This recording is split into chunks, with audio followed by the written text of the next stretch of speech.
What's going on, Bulls fans? Welcome to another episode of Chicago Bulls Central, your number one spot for everything Chicago Bulls related. On today's episode, we're going to talk, now that we've had some time to kind of digest the Billy Donovan extension, we're going to talk a little bit about that. We're also going to preview the game against the Phoenix Suns. And should there be more optimism about Lonzo Ball's return, which seems like it's reverberating through a lot of outlets? We'll get into all that and more right after this. You are now tuned in to Chicago Bulls Central, your number one place for all Chicago Bulls news and content.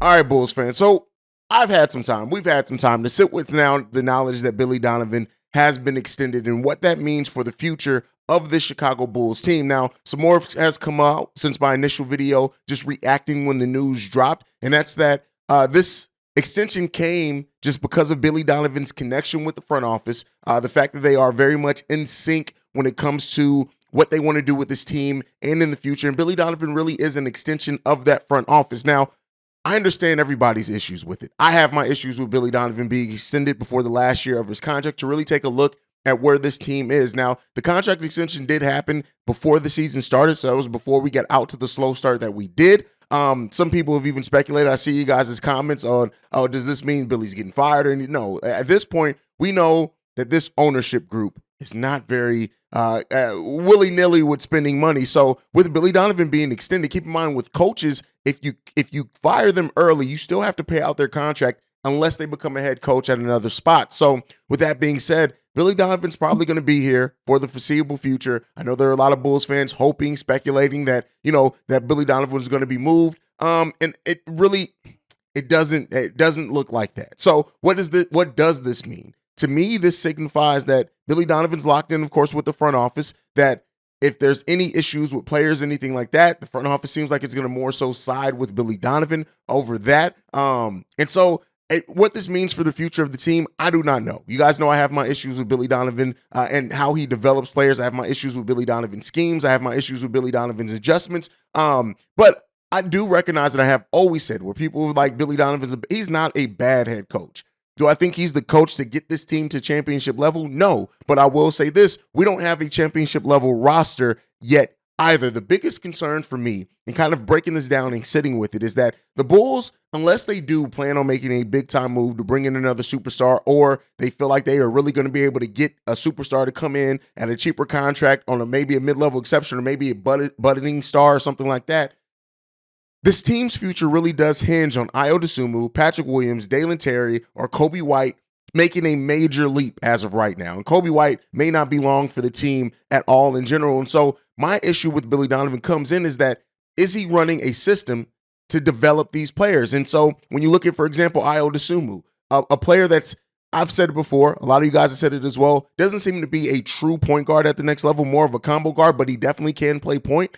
Doesn't have the ball in his hands a lot. Has not, even though the season started off really good for Ayo Dosunmu, really and the defense has been solid throughout, right? But the offense, taking a leap in that area, he doesn't have the ball in his hands. Same thing to Patrick Williams, a player that when we've seen when Patrick Williams has the ball in his hands, is allowed to play point forward, and his shooting is already, is increasing even without those extra touches. He's been successful in that. We don't get that. A team that, even Nikola Vucevic, a player that can be a dominant low post threat, we don't go to him in the post as frequent enough. It's those type of things that I worry about. Now, Vooch is a veteran player, not necessarily looking for him to develop anymore. But when you look at this, the future of this roster, it's so tied to these players. Marko Simonovic never got off the bench. Now, I do think that's because Marco just isn't ready, right? I will say that. Dalen Terry, a player that, the energy, the almost everything that Ayo Dosunmu brought initially for the Chicago Bulls, the defense, the energy, all that type of thing,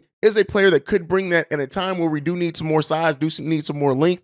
He doesn't really play Dalen Terry. Now, again, it's a rookie. Not all rookies play in their first season. It doesn't mean that they don't have a plan for him going forward, and I do think him being down at the Windy City Breeze is allowing him to really be the focal point of that offense and grow that way. But I have my concerns with head coach Billy Donovan's ability to develop these players to the level that we need them to develop to if we want to get to that next level as a team. And so there's some issues there. Now, I know Billy Donovan hasn't been given the best roster available either. And I do think this, right, is that as many as Bulls fans blame Billy Donovan just for the small ball, if we are now seeing that there's this synergy between the front office and the coaching staff, it means also that this front office gave him that roster. This front office understands the size discrepancy and decided to go ahead and roll the dice with it. So, there's a lot of questions in this deal. There's a lot of things left to be seen on how it's going to improve. And I have my issues. Like I said, have my issues with Billy Donovan as a coach. I don't think he's a perfect coach. Don't think he's a great coach. I do think he's a good coach, though. And so the question now that remains for Bulls fans, is that good enough? And right now, with the results that we have, now again, I do expect this team to be above 500 sooner rather than later, and we'll talk about that as well. But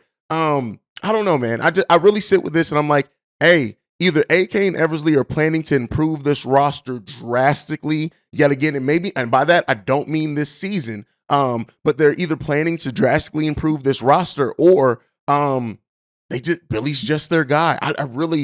I have no idea.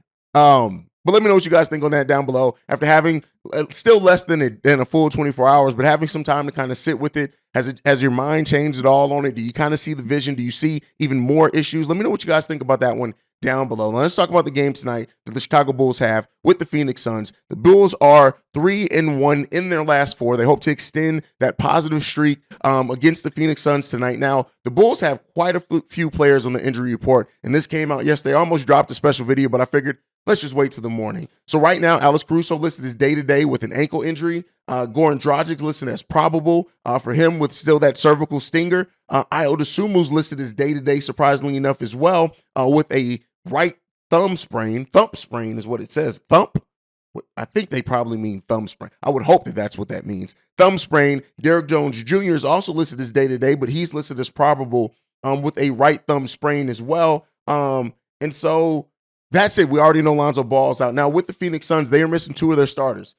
Chris Paul, out. He's going to be out for a while, it seems like. Cam Johnson also, who's going to be out for a while. He's out for 1 and 2 months. He was having a hell of a start to his season as well. So that means that both teams are coming in, potentially missing some key parts. I think most of the Bulls players, if I'm just looking at it, are probably going to end up playing in this game that are listed as probable because they're going to need all hands on deck. And considering this team is really trying to come out of this slump, I do expect that most of these players are going to play. But the Phoenix Suns come in as I believe the 11th ranked offense in the NBA, but they are the 6th ranked defense in the NBA. So this is going to be another game that's a tall order. The Chicago Bulls are going to have to execute early in this game to find success against the Phoenix Suns. Now, the Phoenix Suns and the Chicago Bulls rank as the 17th and 18th teams in the rebounding rate. They are only separated by 0.1 with that. So, the rebounding battles, as it's been for the Bulls in most of this game, is going to be a key stat in this one, as well as turnovers. The Bulls did a very good job on limiting the turnovers, only 8 turnovers in their last game against the Utah Jazz. If they can maintain that and continue rebounding the ball well, this is a game that I can definitely see the Bulls having some success in, but they're going to have to execute on defense for full 4 quarters. They're going to have to, right? That's the thing that really has gotten this Bulls team into a lot of slow starts, has gotten this Bulls team into a lot of troubles, and the scoring droughts as well. The Bulls haven't been able to really maintain big leads because of their inability to not go through those scoring droughts on top of not maintaining that defense. So this is a game where they're going to have to. When you look at the defensive matchups in this game, so we're talking about the defense, I'm thinking, and Pat, the designer, over my co-host over on Locked On Bulls, had a bit of a difference of opinion on this one, but when you look at Chris Paul being out, Cam Payne being in, I think the Bulls are going to pit the weaker defender in Zach LaVine, even though he's having a solid defensive season, on Cam Payne, and we're going to see Ayo Dosunmu versus Devin Booker. Now, and I'm not going to say it's going to be every possession is going to be Ayo Dosunmu on Devin Booker, and Billy Donovan has done some really questionable and confusing things defensively with rotations and matchups, so don't hold me to that, but I would love to see Ayo Dosunmu on Devin Booker, as well as you put Zach LaVine on Cam Payne, a player that has grown offensively a little bit since being down in Phoenix, but doesn't necessarily still have that firepower. Cam Payne is averaging 13 points per game, 2.4 rebounds, and 5.2 assists. So if you can attack him at the point of attack using Zach's length and stuff, Cam Payne, still a small guard, 6'1". So either way, we're going to have the size advantage, whether it's Ayo or Zach LaVine guarding Cam Payne even when Alex Caruso comes in, going to have the size advantage against Campaign. If we can attack him at the point of attack defense, kind of disrupting what they like to do with their point guards, definitely can help the Bulls. Now, as well as Devin Booker. Whoever ends up getting that matchup with Devin Booker is going to have to be locked in defensively the whole entire game. Do not be surprised if this game down the stretch turns into one of those games where it's Devin Booker and Zach LaVine trying to duel it out, or Devin Booker and DeMar DeRozan, depending on how things goes. So we're definitely looking at that matchup as well. Mikal Bridges, we already know Mikal Bridges is a two-way beast, averaging 16 points per game, 5.4 rebounds, 3.5 assists. I really doubt that they're going to leave DeMar DeRozan on Mikal Bridges. So you're probably looking at Patrick Williams guarding Mikal Bridges. But again, they may even start it out with DeMar. You still have Javante and Derrick Jones Jr. If Derrick Jones Jr. does play, being able to keep that defensive pressure on Mikal Bridges. But his shooting ability, him and Devin Booker. We know that the Chicago Bulls team struggles with the three-point shot.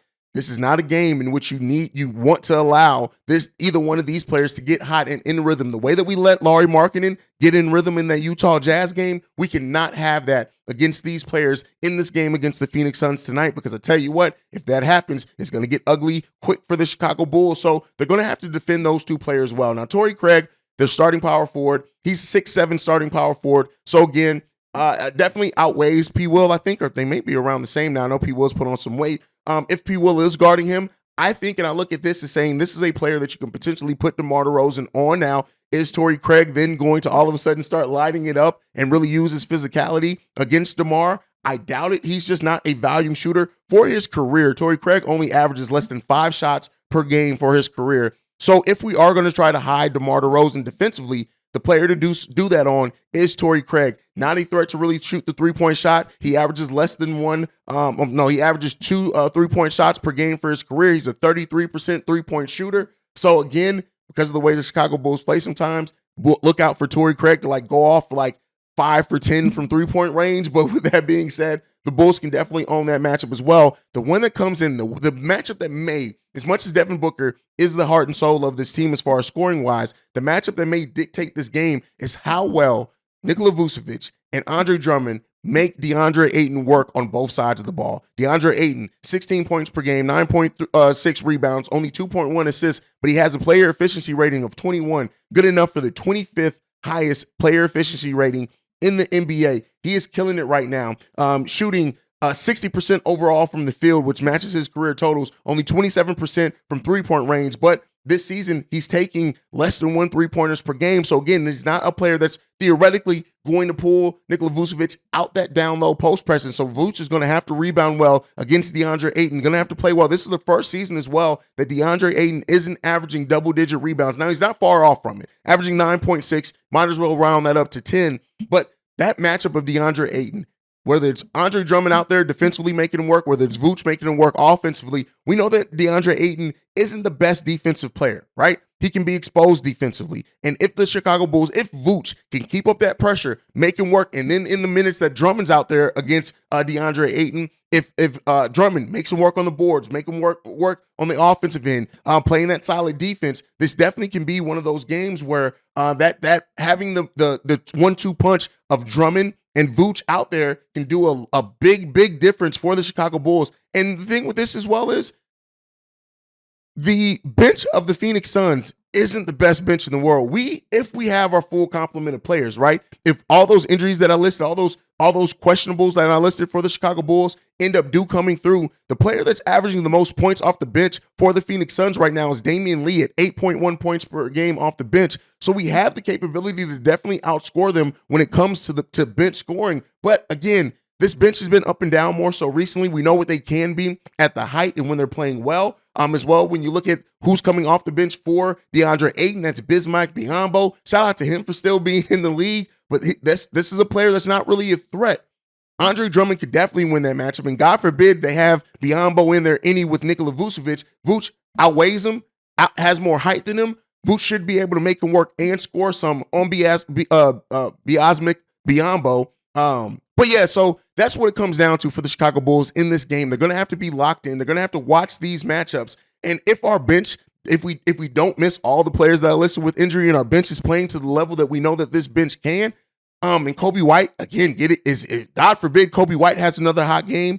the bench can definitely be the dictating factor, but I'm looking at that key DeAndre Ayton matchup. What does our centers do against DeAndre Ayton? That can really dictate the game, as well as disrupting Devin Booker and things like that. Let me know what you guys think about that. What are some of the keys that you're looking for in this game against the Phoenix Suns? It's going to be tough. This is not going to be an easy game at all. The Phoenix Suns right now are the number 1 team in the Western Conference. We just got our first win against the Western Conference team in the last game against the Utah Jazz. So we'll see if that winning ways continue as well. The Phoenix Suns right now are on a 5-game winning streak. They've won 7 out of their last 10. Can the Chicago Bulls disrupt it? The Bulls right now on a 1-game winning streak. They've won 4 out of the last 6. So, we'll see what happens with the Chicago Bulls. Right now, they still sit, of course, at 12th in the Eastern Conference. So we want to continue to improve that and just see how that's going to develop for this team. But that's really it as far as that Phoenix Suns matchup. Now, we do want to talk a little bit more about Lonzo Ball before we go. So the initial Sam Smith article, which I did break down last night, saying that there's optimism within the Bulls organization that Lonzo Ball could return by the All-Star break. Now, we're hearing now that there's more confidence that when the calendar switches to 2023, that Lonzo Ball, at some point in that time, is going to be playing for the Chicago Bulls. Now, Lonzo Ball, as we all know, last season averaged 13 points per game, 5.4 rebounds. He was our second leading rebounder when he was there. Not going to be that this season, even if he was healthy, because we have Andre Drummond, and 5.1 assists. We know what Lonzo Ball brings to the table. And I like that it seems like there's more consistent positive talk about Lonzo Ball than what it was before. The last update we got before either of these 2 updates was that he was still working in water. He wasn't running. He wasn't jumping. He wasn't cutting. But I'm going to say this, right? And this is completely speculative on my point. This is not reporting. This is the speculation part, is that what if the Bulls are kind of misleading teams when it comes to that? Because they know they have some true internal confidence that Lonzo Ball is going to be back sooner rather than later. And if that happens and they're trying to kind of just weather the storm, Lonzo Ball comes back again, do not expect a lot from Lonzo Ball right away. It's going to take a couple of months, maybe a month, maybe to a couple of months before he's really rearing and being back to Lonzo Ball. Being a year out of basketball is tough for anyone. But the fact that there's more positive talk around Lonzo Ball, it leads me to believe that, hey, maybe while we don't have anything right now, maybe we are going to get a pretty solid a pretty solid chance that Lonzo Ball is going to come back this season. I told you guys right now, I've been very consistent in the fact that I don't think Lonzo Ball, with the way things going right now, I don't think Lonzo Ball is going to play this season. But I tell you what, if I'm wrong, I would love to be wrong about this. And if that is going to happen, then y'all better watch out. Because if Lonzo Ball comes back to the team, not only the energy that it changes with, and again, I'm looking at Lonzo Ball to make an impact more defensively than I am him offensively or anything right away. It's going to take some time. But I tell you what, if we can get Lonzo Ball back even by the end of January, allow him that amount of time from January to the start of the playoffs to really get back up and get in gear, I can get really excited about that. And I know you guys can too. Let's hope that we continue to hear some positive stuff about Lonzo Ball. And so we'll see. At the end of the day, it's this. Lonzo Ball coming back to this team, while I maintain and I do not think it fixes most of the issues with the Chicago Bulls, it definitely helps this team wholeheartedly. And I was also going to talk about Chandler Parsons saying DeMar DeRozan isn't a top 15 player. He said more like the 30 to 40 range. It's Chandler Parsons. I'm just going to leave that at that. He got to live with the fact that he's Chandler Parsons. But that is it for today's episode of Chicago Bulls Central. Make sure you're following the show at Bulls Central Pod. You can send us any feedback, questions, comments, concerns, bullscentralpod@gmail.com. Lastly, if you want to leave a text and our voicemail, the number to do so, 773-270-2799. We are the number 1 spot for everything Chicago Bulls related. And like I like to end every episode on, go Bulls. Love you guys. It's game day. So make sure you guys see red as well.